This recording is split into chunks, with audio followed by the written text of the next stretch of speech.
Good morning, everyone, and welcome to this morning's Entrepreneurial Women's Breakfast. My name's Ainsley Tweedy, and I'm honoured to be your MC today. I'd like to begin by acknowledging that country for Aboriginal peoples is an interconnected set of ancient and sophisticated relationships. The University of Wollongong spreads across many interrelated Aboriginal countries that are bound by this sacred landscape and intimate relationship with that landscape since creation. From Sydney to the Southern Highlands to the South Coast. From freshwater to bitterwater to salt. From city to urban to rural. The University of Wollongong acknowledges the custodianship of the Aboriginal peoples of this place and space that has kept alive the relationships between all living things. The university acknowledges the devastating impact of colonisation on our campus's footprint and commit ourselves to truth-telling, healing and education. I'd like to extend a warm welcome to our special guests who are here today, including Professor Eileen McLaughlin, Interim UAW Vice-Chancellor and President, Councillor Tanya Brown, Lord Mayor of Wollongong, and numerous representatives from the university's senior executive. And there's quite a few, so I'll just leave it at that. And also to our very special panellists and facilitator this morning, we have Georgia, Danielle, Darian and Lorna. And finally, a very warm welcome to you, our guests who have braved the cold and the rain and a very early start, I imagine, to be here for what I hope will be an inspiring and thought-provoking discussion on entrepreneurship and why there's no better time than to start now. To speak more on this, I'm pleased to introduce our Interim Vice-Chancellor and President, Senior Professor Eileen McLaughlin.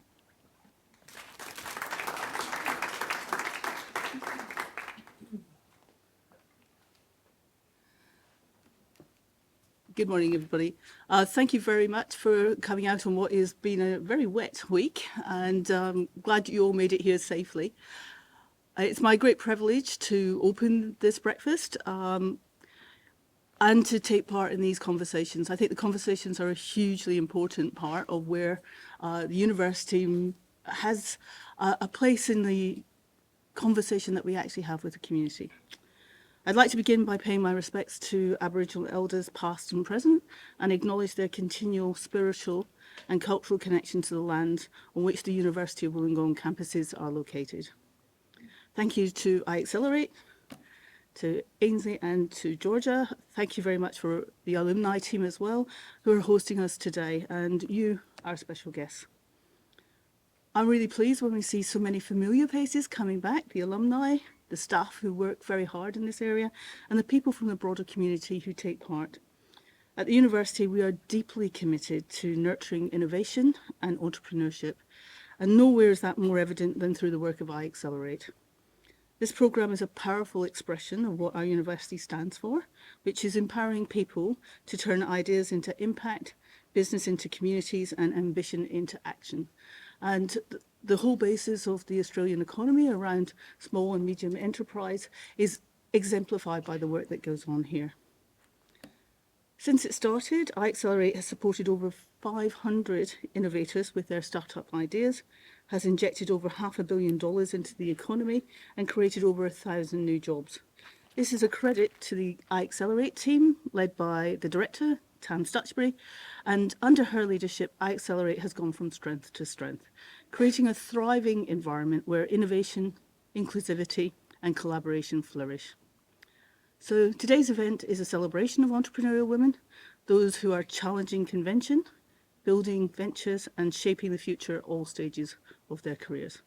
We're very, very proud to support you, to help champion your success, and to walk alongside you on your journey. So thank you very much for being here. I hope today's conversation, which I'm sure will be very enlightening, will spark new connections. Please take the time afterwards to mix and mingle and chat, bring together more and bold ideas and lasting inspiration. So enjoy the morning. Thank you.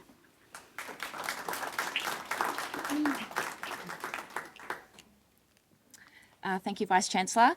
And just to build on the point about impact of supporting local startups, resident company Socona announced yesterday they've secured a $15 million investment to accelerate their global commercialisation of its technology. So this is a huge milestone for Socona, and the team at iAccelerate are really thrilled to hear this news. So congratulations to Christian, Drew and the team. I'm not sure if Drew or Linda, I did see them this morning, but we're so thrilled for them. So 2025 marks 50 years of UOW as an independent institution, and over the last 5 decades, UOW has built a strong reputation for creating positive impact in our local and global communities. Our speakers today are part of that story and are each making positive impact as founders in their chosen fields. Danielle Owen Whitford is the founder and CEO of Pioneera, created from her belief that success shouldn't come at the cost of burnout. With 25 plus years of leadership experience, she's led major business transformations and helped teams thrive. Through Pioneera's AI and adapt approach, she now helps organisations grow while keeping their people healthy and engaged. Darian Brooker is the founder and CEO of We Future Leaders, a youth-led education and mentoring organisation, helping students from preschool to university reach their full potential. At just 22, Darian launched her business and now leads a team of 50 supporting students across New South Wales. With 2,000 young lives already impacted, she's on a mission to reach 1 million by 2040. And I have no doubt that you'll get there, Darian. And finally, we have Professor Lorna Moxham, a leader in mental health nursing at UOW. She's the co-founder of Recovery Camp, which is an award-winning evidence-based program supporting people with mental illness and training future health professionals. Since 2013, over 900 participants with lived experience and 1,500 plus students have taken part in this transformative, trauma-informed program, making a lasting impact on mental health care and education. And I think Lorna mentioned this morning, looping into the 50th year of UOW, Recovery Camp celebrated their 50th camp just last week. Yeah, so congratulations to Recovery Camp. And finally, leading the conversation today is my colleague, Georgia Watson. Georgia is an Antarctic ecologist, science communicator and participant in the Women in STEM leadership program, Homeward Bound. As the LIFT project coordinator for UOW, Georgia supports a $1 million Women in STEM entrepreneurship grant, ensuring more women have access to iAccelerate's entrepreneurship program, which is Activate, and industry internships for women in STEM who are undertaking their PhDs. So I will now hand over to Georgia to lead our conversation this morning. Thanks, Georgia. Good morning, everyone. It's my absolute pleasure to be here with you. This is my first time moderating, so I'm really excited and thank you for being here. So our theme today is founders at any stage, and our intention this morning is that you leave feeling inspired, understanding the process of entrepreneurship a bit better so that we can demystify it a bit for you, and aware that every stage of life will have its own challenges, but there are also unique opportunities that come along with that. I've had the pleasure of working alongside each of these incredible women. Lorna and I have worked together in a program at UOW called Global Challenges. Danielle and I have worked together on our female founder workshops that we deliver in Liverpool. And Darian and I studied biology together at UOW. So that is just so wonderful that we're still in touch and we're still really wonderful friends. Getting to know each of these women, they are driven, they are people focused, and they build up the resilience of others. So I'm so excited to learn from them this morning. I'd like to start by asking each of you about your process of building a business. And I liked what Eileen had said, tipping from ambition into action. What was the thing that made you tip from just thinking about your business into actually doing it? Danielle, could we start with you? Oh, sure. I didn't actually set out to start a business. My background is large corporate, so I spent 20 years running retail networks, call centres and large-scale transformation, which I absolutely loved until I burnt out. And I didn't see the signs, my workplace didn't see the signs. And this was back in 2016 when it really wasn't talked about. And so I quit my job because I didn't think I had any other options. I was a single mum at the time and I thought, you know what, I'm just not going to work for a while. That lasted 6 weeks. And then I started talking to people about what had happened to me, and I realised, and I saw in the organisations I was consulting to, same thing happening everywhere. So I started to see there was a problem, and it was a big problem, and it was a problem that no one was solving. I couldn't see any solution. And so I thought, you know what, I think I can solve this.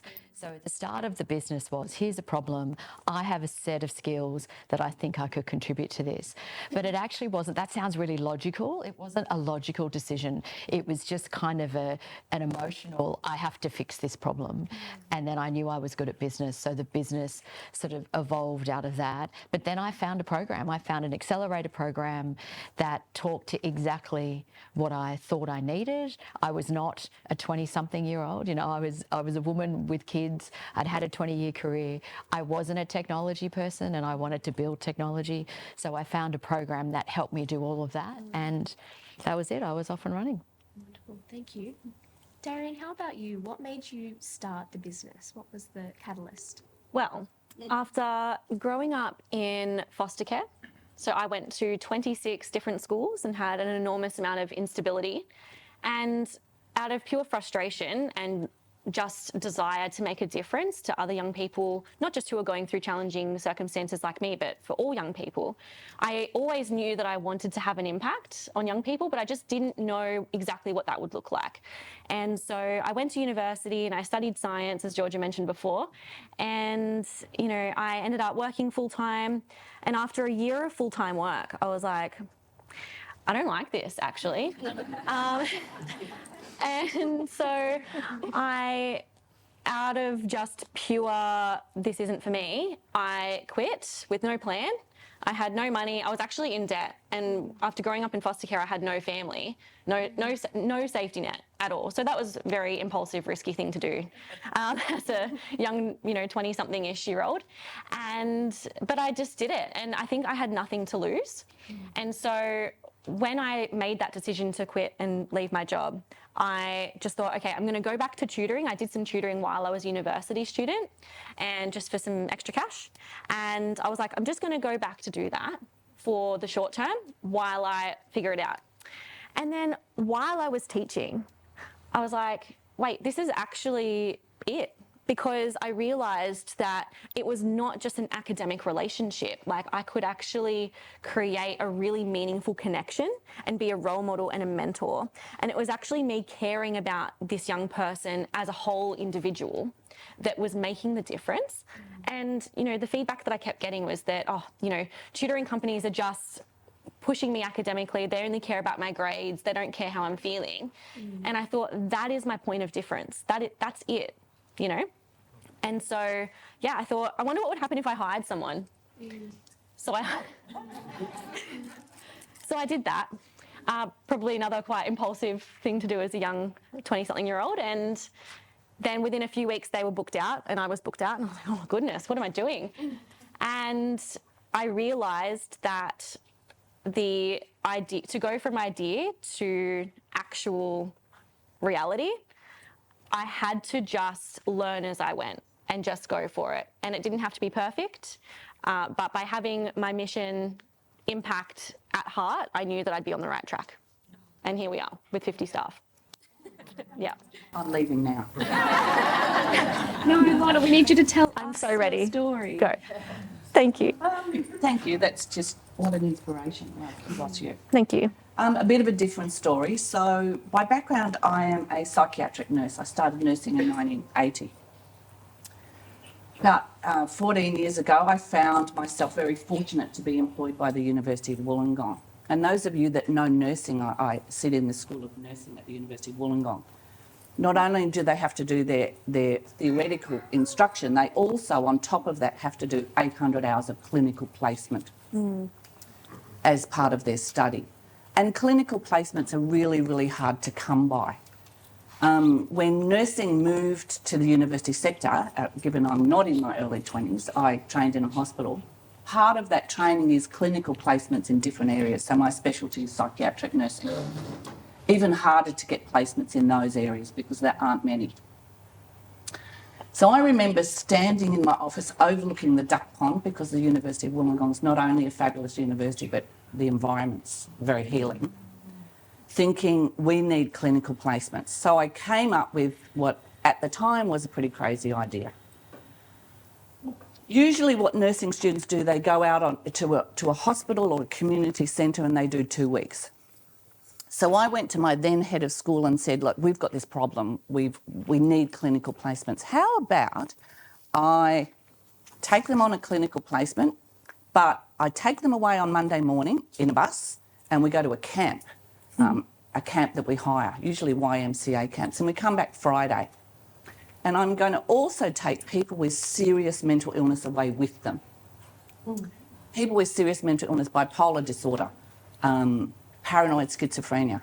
And when we're at this camp, we're going to do archery and we're going to do the flying fox. So we're going to lean into therapeutic recreation. And my boss went, ooh, that sounds good. You're going to do what? But she let us do it. And that's the thing about the University of Wollongong. Willing to take a chance on people, willing to let people take a risk. So the University of Wollongong let me take that risk with the proviso of it better not go bad. So back in May 2013, we ran our first camp. 20 students, UIW students, and 20 people with serious mental illness. And because I'm an academic as well, I knew that we needed to evaluate this. Someone would say, did it work? So that was a really important part of the business structure. People are always going to say to you, how do you know you're making an impact? How do you know this works? So one of the things that we did was built a very solid empirical University of Wollongong ethics committee approved research evaluation program around it. Halfway through the week, we thought, wow, this is making an impact on students, but it's making an impact on people with lived experience of mental illness. It was never set out to be a company. So it was a clinical placement and a research project. And that went on for a couple of years. And then the fabulous university that I worked for said, why don't you commercialise? And I said, what? What? Why don't you turn this research project and clinical placement into a company? I don't know what you're talking about. I'm an academic. Give me an essay. I can't. I don't do companies. I accelerate. iAccelerate is here. So the then Vice-Chancellor, who was Paul Wellings, and the Deputy Vice-Chancellor of Research and Innovation, who was Professor Judy Raper, actually supported. So that inner voice of me going, I can't, I had a systemic voice, the university saying, yes, you can, yes, you can. And a person in Judy Raper saying, yes, you can. And she actually, the co-founder with me, she actually bought out his teaching and said, go and commercialise this research project. So Chris Patterson, who's not here today, is the co-founder, and he's the one that came through the iAccelerate program. And hence a company was built. So there was the university saying you can, there was Judy Raper saying you can, but along this journey there was another person saying you can, and she's sitting over there. All along when we worked in global challenges together, and I have a lot of self-doubt, I think a lot of women do, those three people said you can do this. So, and I think that's really, really important to have those voices when you're doubting, to have someone beside you, whether it's your wife, your husband, whoever it is. Tam, the university, Professor Raper saying you can do this, and then of course the infrastructure, which the University of Wollongong again established, iAccelerate. And that's how it began. And last week we ran our 50th camp. So in terms of clinical placements, Recovery Camp now have provided 240,000 hours for nurses in clinical placement. You're amazing. And everyone in this room at some point is going to need a nurse. It's amazing. Yeah, Are we allowed to contribute to each other? I think it's, sorry, I'm just going to jump in. I think it's amazing because as an entrepreneur, it can be quite lonely because usually it's you. Sometimes you have a co-founder, sometimes you don't. But I'm a solo founder, solo female founder, right? So the hardest category to get money, to get anything as a solo female founder. It can be very lonely and it can be very isolating. And if you're an entrepreneur, typically you're doing something that hasn't been done before. You've both, same with me, right? We're creating new ground. As my partner, who's my gorgeous partner sitting at the back there, he talks about the fact that we're bleeding edge. Like, we were doing AI before anyone even thought AI was cool. They looked at us like we were the Terminator. It's very lonely. So programs like this are so important to give you the support. Absolutely. I had a program, different program, fantastic support, but also I had colleagues going through it at the same time.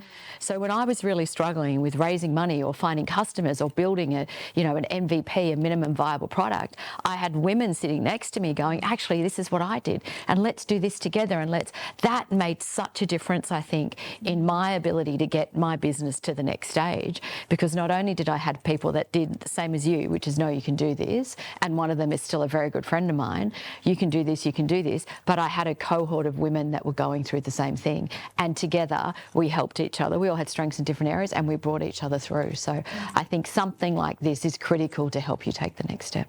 And I think that positive leadership that we see, and I've experienced Tam's positive leadership as well, and it's just wonderful and incredible to be part of an ecosystem where we have such visionary leadership. But that peer support that you get from being in an ecosystem where you can come to anyone else in the building. Our building's designed so that you meet in the kitchen, you meet in the hallways, you are forced to bump into people. And that is sort of by design, that you talk to people and you have a chat and it's conversational, that you can learn from each other. Yeah. So Danielle, I'd like to jump into another question for you. Sure. Where I was having a bit of a read about Pioneer's story and how you got started.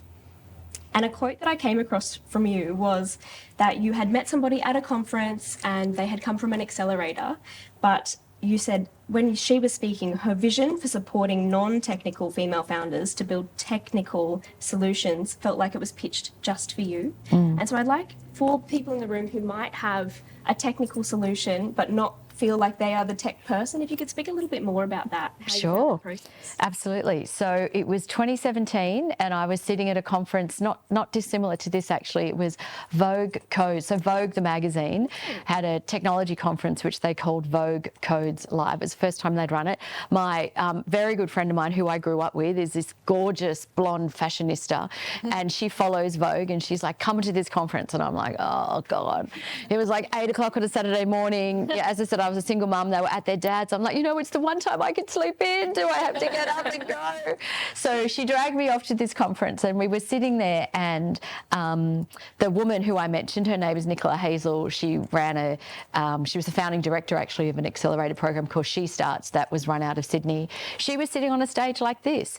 Before her was Mike Cannon-Brooks, who co-founder of Atlassian, talking about imposter syndrome, which was super interesting. Then the next panel was about entrepreneurship, and she was sitting on a panel like this, and she was saying, I want to find women who are in their mid-30s or mid-40s who are dealing with big global challenges, who are not technology people, and we are going to help them build businesses. That's what I want. And I was sitting in the audience, having had my burnout experience, but also starting the process of talking to others. And what I didn't realise was my own kind of customer research. And I was sitting there going, I think I can create a spell checker for stress. That was my kind of initial concept, which is exactly what we built. So it's a technology product. I know we need to use language, so I think it's some sort of, natural language processing. I wasn't in the detail. And I've never run a startup. I didn't look like Mike Cannon-Brooks. I wasn't a bloke in a hoodie. I wasn't in my 20s. Because I don't know about you guys, but that's my impression of startup founders, right? You're blokes in your 20s wearing hoodies and sneakers, although I have adopted the sneaker thing, as you've seen. That's actually very convenient. And she was saying, I want these women. I want these women. And so I was sitting with my friend, and I'm not someone that normally goes up and talks to people. I am now, I wasn't back then. And so they had a break, and my friend's like, go and talk to her. And I'm like, okay. So I run up to her. Well, actually, I creep up to her, and she sees me. She's like, hello. And I said, I'm thinking about this. And she was like, oh my God. This is what she's like. Oh my God, we need to have coffee. Here's my card. Call me, we'll have coffee. So we had coffee the next week. And she said to me, you must apply for this program because this is exactly what we need.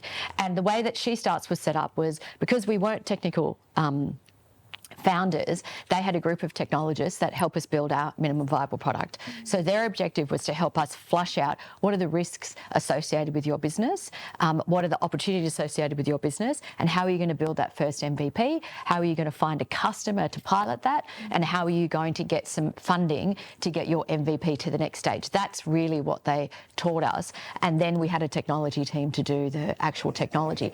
But for me in the early stages, I didn't need a big like natural language processing. I mean, we've built like large language model stuff, like we've got proper AI now. But in the beginning, all we needed was to test the concept. So I just needed a responsive website that would test the concept that I could put in front of people to say, how would this work for you? And I was very fortunate that one of the sponsors of the program was the ANZ Bank. And ANZ, the people in the ANZ Bank, two people were one head of technology, one ex-head of transformation, who were my peeps. Like, I knew big companies, they knew startups. We got together and they're like, I'm going to test this for you. So that was my first, and then they went on for the next couple of years to be one of our pilot customers. And of course, when you're talking to other businesses, when you can say ANZ Bank's using your product, even if it was a tiny little part of ANZ Bank, it got me in the door. But that was the kind of process. So the technology wasn't complex. It was the concept we needed to test. Once people said, yes, actually, we will buy this concept, we will let you use our data, this actually can help us with our teams and our individuals, then we could start building the technology. And by that point, I was 6 to 12 months in with She Starts. I knew more about technology. So if you're not a technology founder, I asked questions. I'm curious by nature. I asked questions. I listened to the answer. I did my own research. I started to test things. So with my team, when chatbots came along, I built the first chatbot for my team and gave it to my technology team saying, here, this is what I think we should do. So you can get curious and you can do that. And then I found a CTO who helped me build the rest of the tech from there. So it's absolutely possible. What I really liked there is that you've said that you didn't have to know everything from the get-go. You didn't have to build the AI chatbot from the beginning. You had to start with something simple that you knew would work and that the concept would be adopted, because you could build an incredible product, but if no one's going to use it, then it's just going to sit there on the shelf. Absolutely. And so I think that idea of testing it out and coming through and learning from your customers and adapting along the way is really important. So we say to women all the time, like, we see women who come to these events, they come to an entrepreneurial breakfast, and then they come for a tour, and then they come for a nighttime drinks on the roof, and they just keep coming back, and we're saying, when are you going to apply? Because you've done your homework, you're ready. Come in and join us and start doing and move from the thinking into the doing. And I think that's, if you can take anything away from this morning, is start before you think you're ready. Absolutely. Yeah, absolutely. Because you'll never feel ready, actually. My experience is you'll never feel ready for the next step because it's daunting and it's scary. And so the first thing I did is I just started talking to people. As I said, it was my customer research. And that was how I got started. Beautiful. Thank you. You're welcome. Darian, you joined us last year in iAccelerate for the Social Enterprise Program. And I wanted to ask you, for that being an impact-driven, people-focused, planet-focused program, what you got out of that accelerator, which is very similar to what we offer as the iAccelerate Activate program with a bit extra on top. Good question. Just before I jump into that answer, I just wanted to highlight that my first interaction with iAccelerate was actually an Entrepreneurial Women's Breakfast. And just like what Georgia was saying, I came to a breakfast, and then I did a tour, and then I did another breakfast, and then I did another tour. And people were like, are you going to apply now?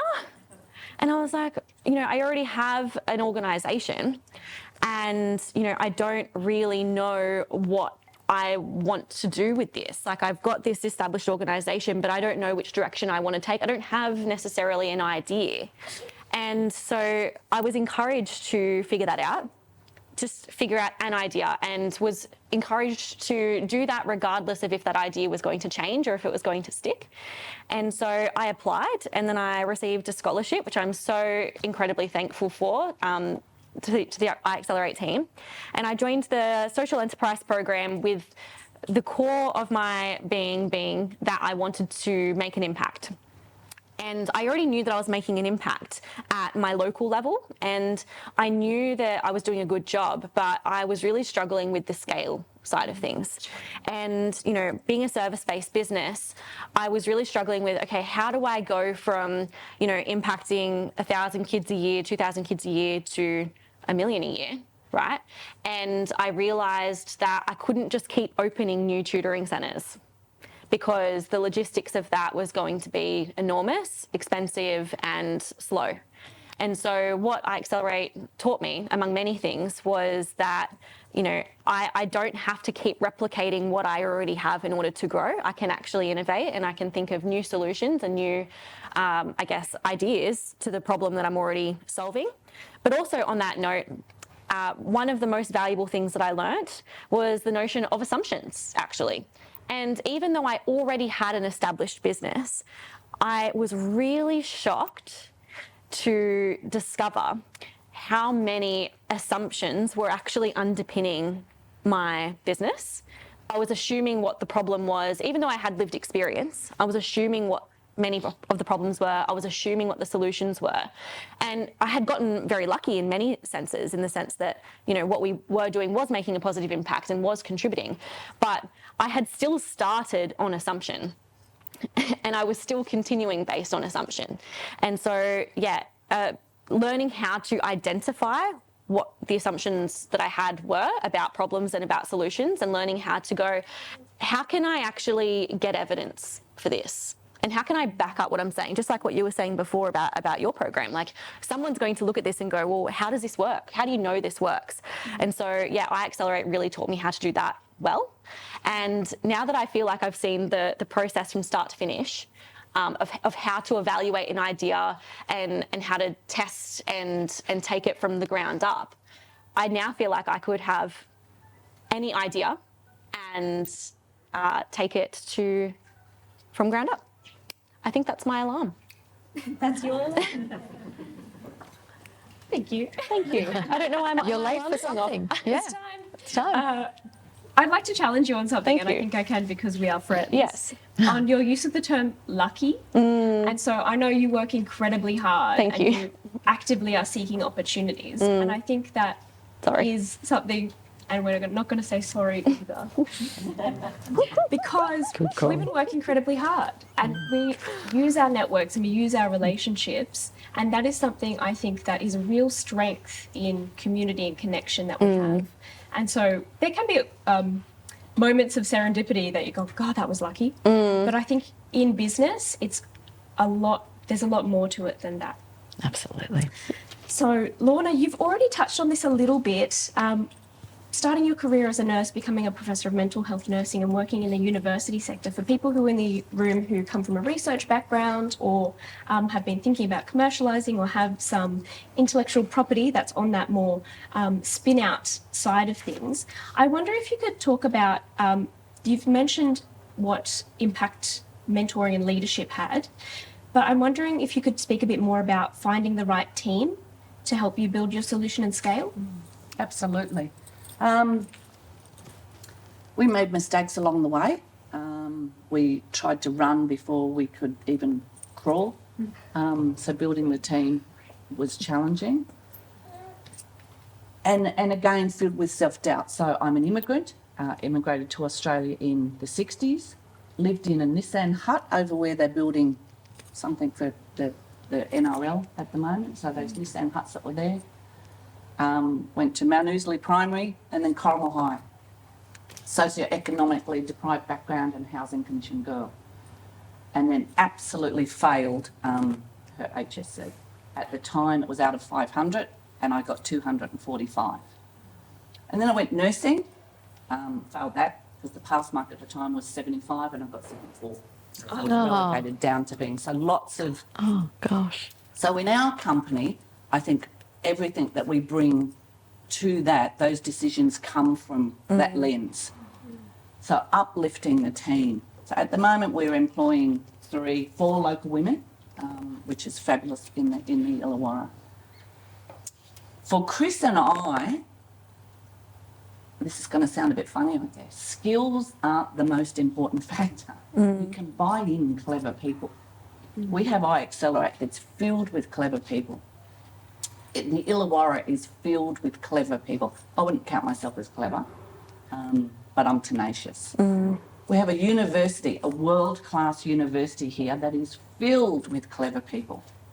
For Chris and I, it's very much about the people, the fit. We're a small team. We're a small company and a small team. So we could have a genius that would absolutely upset the team. We don't want that. We want people that live our passion. And our passion isn't to make $1 million, even though that would be really nice, because then we could take more people with mental illness to camp.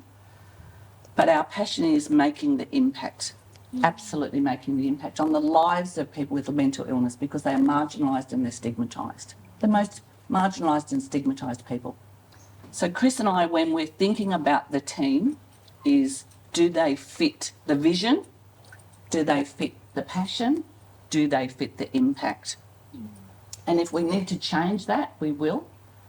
But it's really interesting over the years, and we've had people come and go, and that is always going to happen. But the people that seem to be drawn to our company, to the Recovery Camp company, are the people that want to make an impact. I'd love to be able to pay them $1 million a year, because our team is so worth that. That's maybe when Google buys us, I don't know. But they have that passion. They have that passion. And Chris and I are very conscious that it's the team that is necessary to create that passion. You choose your team wisely. And if someone doesn't fit, difficult conversations are really difficult. But if someone doesn't fit, then it's all about the person. And our whole company is all about the person. And I think for each of your companies, they are very people focused in terms of building resilience and making sure they can feel well at work and that they can have the confidence in themselves to do well in life. And I just think that is such an incredible thing that we accidentally brought people together who are all focused on this mission. But I think that speaks a lot to what women do, is that they uplift community and that they are looking for ways to bring everybody along. And I think that's really wonderful. And I think personally that makes all of you very inspiring people. And I think the audience might agree. Cool. So I'd actually like, if anybody has a question, we've got some mics running around. I'd like to throw out to the audience if anyone would like to ask something of our panellists, either all of them or individually. And whilst you're thinking up, I might go for one of my rapid fires, which is, when you get good news, who do you want to tell first? Oh gosh, so many people, but probably my partner Brian, who's down the back there, or my kids. My kids have lived this journey with me, so often I'll ring them and share that with them. So yeah, they're the two. Thank you. I feel like I tell three main groups of people at the same time, and I blab about everything to everybody because I'm just so excited and I have to just share the joy. The first person's always my husband, for sure, but you know, he's not surprised anymore when something good happens, so the energy's a little just like, oh, cool, like that's awesome. And I'm like, no, I need more than that. So Georgia, ironically, and you know, my other groups of friends are certainly people that I go to.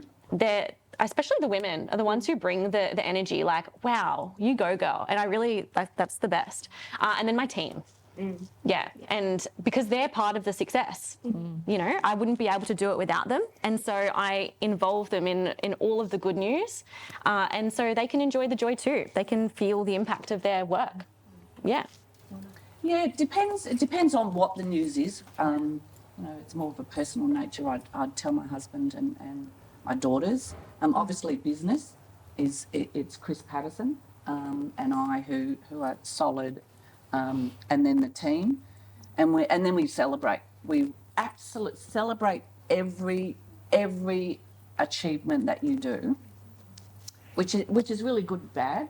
My weight is very dependent on success. So when I have success, I eat really healthy cakes like carrot cake.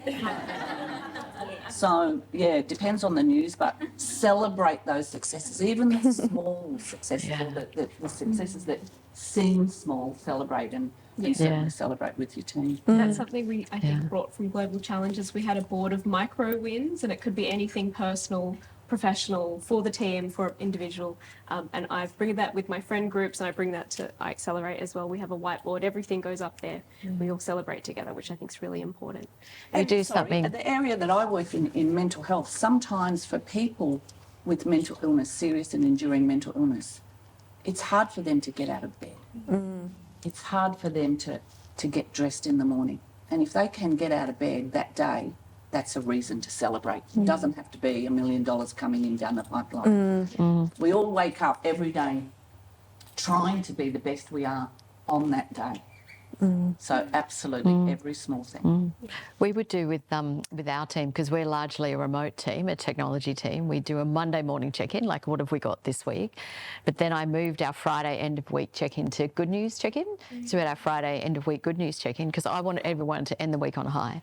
And it didn't matter what it was. You could be personal, it could be business. Sometimes it was 2 or 3, but everyone had to do one piece of good news.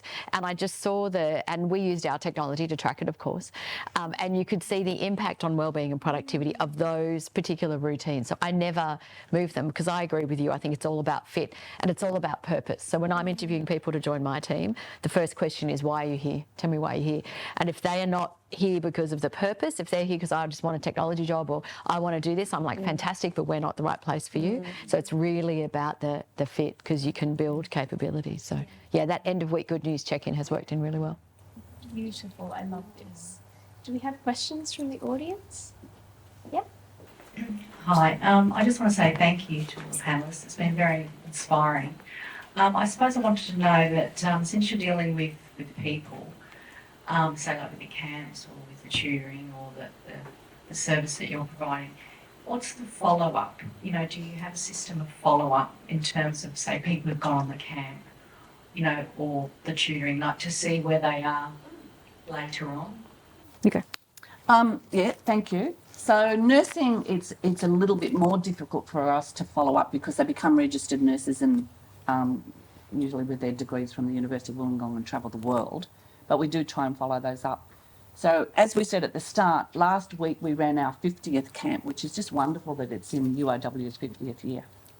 There was a person who came to that camp and she wouldn't mind me speaking about this at all. She's been to 44 camps. Oof. She actively talks about being suicidal. She's a mum, she's a grandma, actively suicidal all her life, a number of attempts. And she talks about camp keeping her alive. She uses it. So we do 7 a year now. We could do more if there's anyone out there that wants to sponsor, because we don't get any funding. We've never had a centre funding. So they do come back. So we do a lot of follow-up.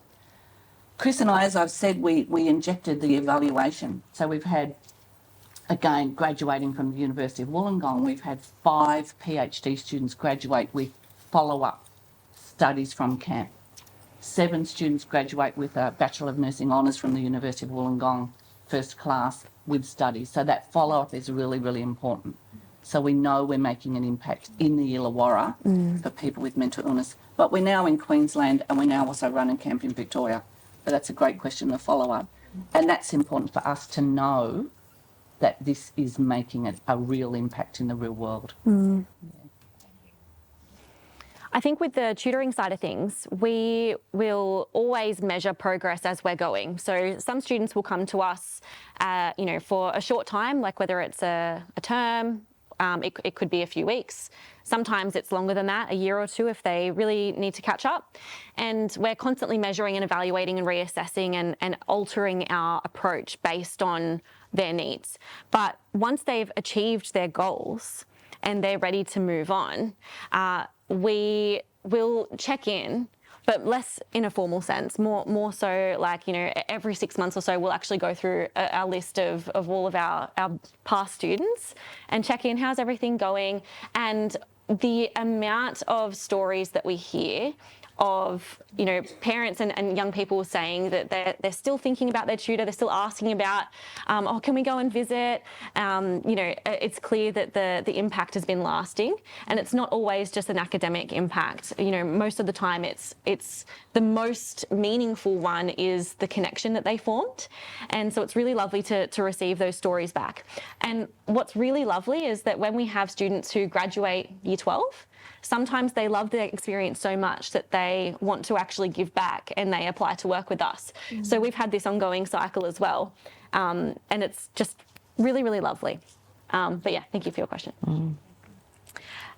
We interestingly started out as a purely technology product. So it was, a software as a service where you could download it and use it in your workplace. But what we realised very quickly was because we're trying to prevent workplace burnout, so kind of in the mental health space, but a bit different.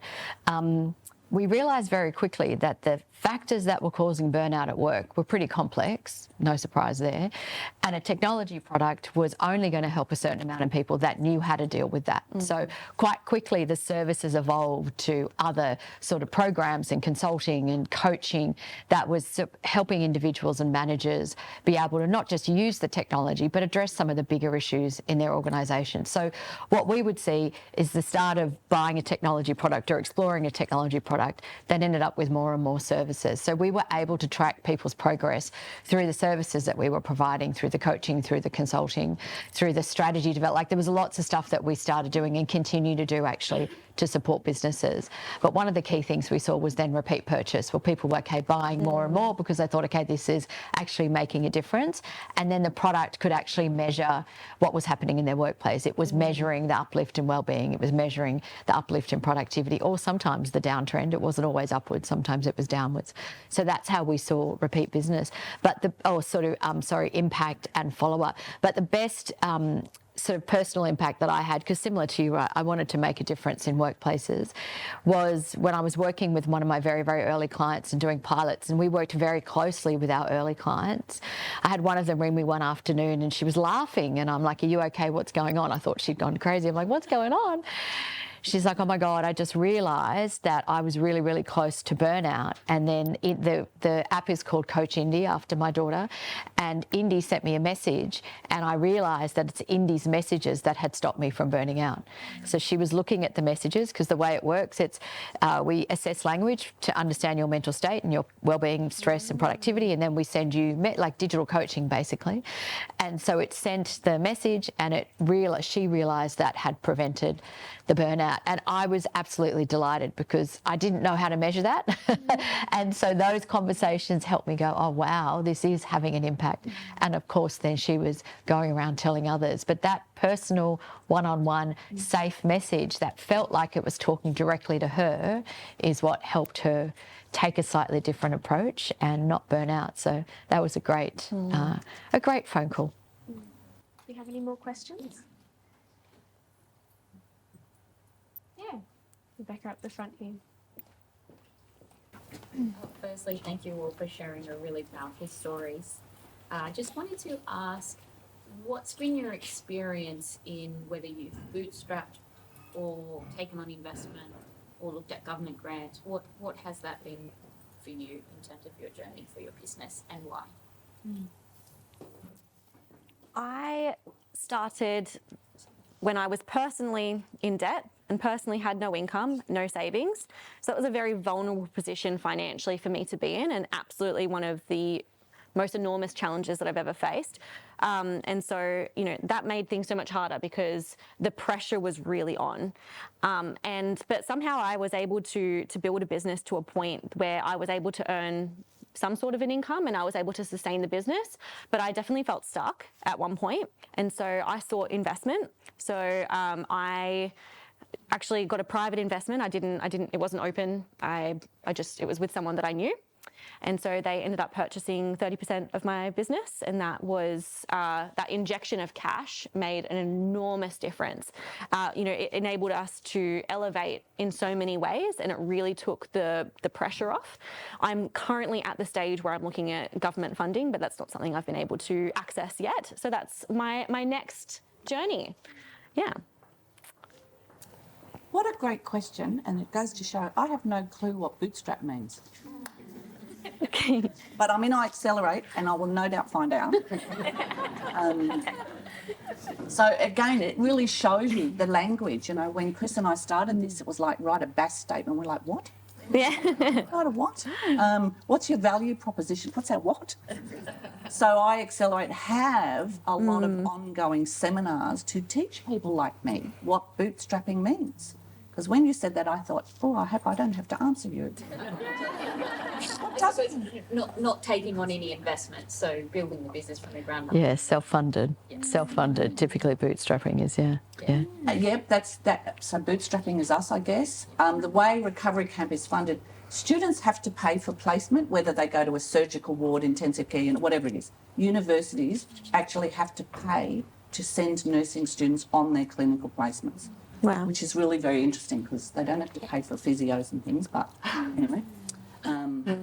And we also then became an NDIS company, so we're NDIS accredited. So people with NDIS packages pay, and universities, and we offer it now to 14 universities across Australia, they also pay.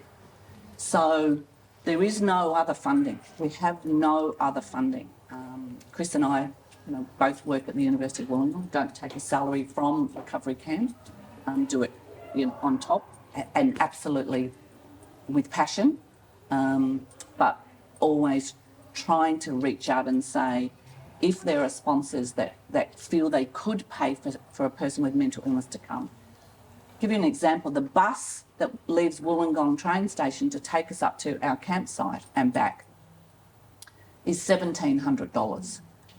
So, of course, the phone call's like, well, we better get karaoke with this. That's so all of those things, looking for sponsors. Mental health affects 1 in 3 people. We know it's getting worse, but getting funding for mental health is not sexy. It's not sexy. Yeah. Really challenging. I hear your pain. We have the same conversations all the time. So you've totally bootstrapped, right? Yeah. That's the whole idea of bootstrap is self-funded. So I've had a combination of all of them, to be honest. So the first accelerator program I went into had funding as part of it. 25,000 was part of the 25,000 for 15% of the company. And that was a venture capital firm. And then I did a second accelerator with Muru-D, which was Telstra's venture arm. So they also provided some funding, 75,000. So that was kind of the first 2 years of funding, which sounds like a lot, but is not a lot when you're starting to build technology and build a team. So, but that gave me access to 3 lots of venture capital firms. So 3 lots of funding. I then bootstrapped, so I put my own money into it. I have mixed feelings about that, to be honest. But anyway, I put my own money into it. And then I got some other investment in 2021, I think, from angel investors, from a family office, and the 2 VCs I had did follow-on funding, so they did a second round of investment, and they did that to maintain their shareholding in the business. Then we got some government grants, so we got, I was going to say lucky, but I won't say lucky now after what you said. We were very fortunate in that we were able to access the Boosting Female Founders Grant, which was a federal government grant that no longer exists, and the Accelerating Commercialisation Grant, which is also a federal government grant that no longer exists. I think that, well, it's been replaced by the Industry Growth Program. So it's there, it's similar sort of format, I think, but that's matched funding. So what you needed to be able to do with those programs, if I could, and I think my Boosting Female Founders was about 500,000. So I got 250 from Boosting Female Founders, and I had to match it with 250, but I couldn't use revenue or anything. I had to get investment. So that's when I had to go back to my investors. And raising an investment round is like running a business. So if you're running a business, trying to raise capital, and if got a family, in my instance, it's like you're doing 3 big jobs at the same time. It's really bloody hard, to be perfectly honest.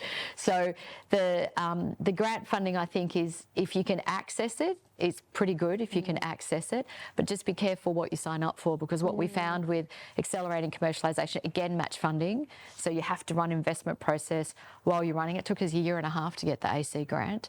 And then I had to spend to the level of the grant. So I ended up spending more money than I probably needed to or wanted to, because I had to spend to what my grant commitments were. So it was just an interesting situation to be in.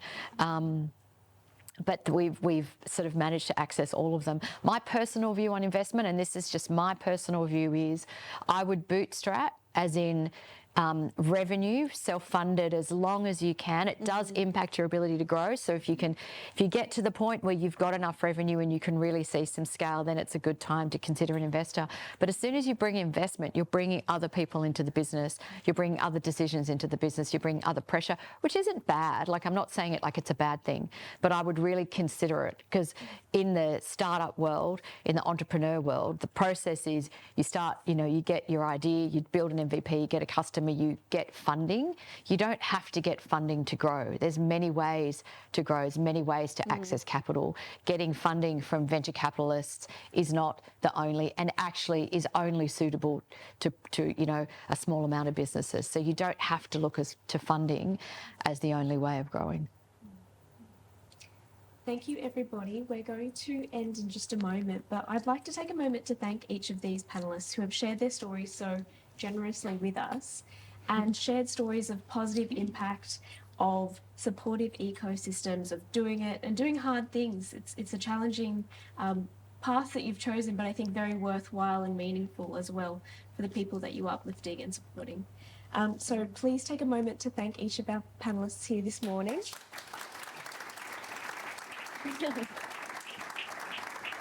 I think just before I hand back to Ainsley, I think you can see that each stage has different challenges, but also those opportunities that come along with it, whether it's you're more willing to take a risk, or you've got a supportive ecosystem around you, or you've got more investment in your network as well.